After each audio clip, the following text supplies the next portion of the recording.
Hello everyone, good morning. My chipmunk is also saying good morning. I just did a yoga class taught by my good friend Ali Maz, who is also going to teach a yoga class for me on my birthday this Saturday, July 25th at 11 a.m. Pacific Standard Time, which is 2 p.m. Eastern Time, and all the proceeds are going to go to the International Rescue Committee, Rescue.org on Instagram. I'll put a link down there and tag them as well so you can check them out. They're working tirelessly during COVID relief. We're going to have somebody on the call who's going to chat a little bit about their organization, so that's going to be really awesome. If you're like, Emily, oh my God, I don't do yoga. How dare you ask this of me? This is so crazy. It's a personal attack. I'm just going to include a couple tips coming up. I mean, your hair can look like this on Saturday once you join. It's on Zoom. You don't really have to shower or wash your hair. You can wear your sweatpants. You can do it naked. Pro tip, do it naked, yogis. And so just look at these tips coming up. And if you're still scared after that, just keep breathing. But I really think that these are going to help you. So this is obviously a really great place to start for all of you who are a little fearful coming to do this yoga class. This is Pet the Dog pose. It is quite similar to cat pose. This was me, my first class back after quarantine. A lot of tension in the face. That's not something that we want to do, and a little bit more opening at the chest there. This is search for Pedal Ducky pose, which is really popular in the Pacific Northwest for 3-year-olds in the 90s. She's a really talented yogi, this one, because she's looking inward, as you can see. Here's another advanced posture. This is chair pose. I know it looks really hard, but after a lot of practice, you can do it quite a bit. You can make it look so easy, which is really interesting. Don't do this one. This one's quite advanced. Yeah, strangers, especially right now, won't like that. Here is pumpkin pose. Obviously, this is a little bit more seasonal, so we won't be doing that this Saturday, but whenever you're ready for the fall, that's just something to look forward to. This is really, really quite something. See how her eyes are closed, but she can still see you, because that's what yogis end up doing. They can see more than just what's in front of them, which is a really beautiful part of yoga.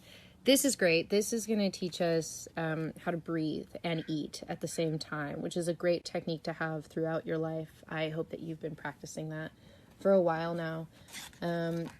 This one's also really fantastic as a tip. I mean, holding on to the reins of life, but her feet are off the ground, as you can see, so she's quite grounded, but moving through life at a fast pace and taking everything in is quite a great tip for yoga. To start, maybe the place I should have started is with breathing. Once again, breathing around food, over food, but just breathing all the time is very, very important coming up for Saturday. This is something. This is Sphinx pose. It's a little bit more creative because the ankles are crossed and her chest is up, though, and you can see the smile on the face is really quite important. This is style pose, which is a really great thing to remember for this weekend, is that on Saturday you can be wearing whatever you want. Like I said, feel free to go nude. Just please don't show us. That would be ideal. Just wanted to show you another expert version of chair pose. Please don't try this one at home. This one's a little bit too advanced, I would say, for us on Saturday, especially with the Barbie backpack.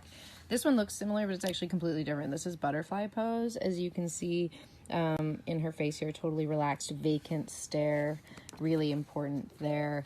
It's called a dristi. And this is another example of breathing and cake. You know, they say bogies eat twice a day and yogis eat once a day. So if you're a yogi, make sure it's cake. That's from the health officials down here in Canada. This, or marshmallows, I guess. I mean, the sweetness added here to the mouth makes for an extra party time, especially if, you know, you're celebrating today.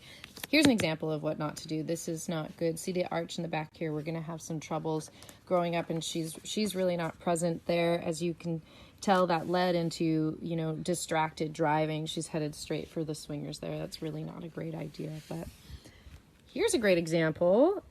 This is great prop work here. Yoga's all about making it work for you, so opening up the shoulders here with the bucket is awesome. This is a horse pose. We're not probably going to do this one on Saturday because of lack of equipment, but looking towards the future when, you know, things are done. This is another birthday cake pose, clearly very studied there. And this is for all those athletes out there. This is really going for it. Yoga's really going to help you with that. Where is that shirt? This shirt is fantastic. Here is a great thing to remember is that yoga is the gift that keeps on giving. They say that, yoga breeds a type of abundance in the self as well as providing for the world. So that's what we're all here to do today, is giving to yourself, and hopefully in turn it will give to others. It's another beautiful representation of that. And yeah, just making sure we're getting all of our great ingredients to practice. This is, getting our fruit in, getting our fun in. This is best friend pose.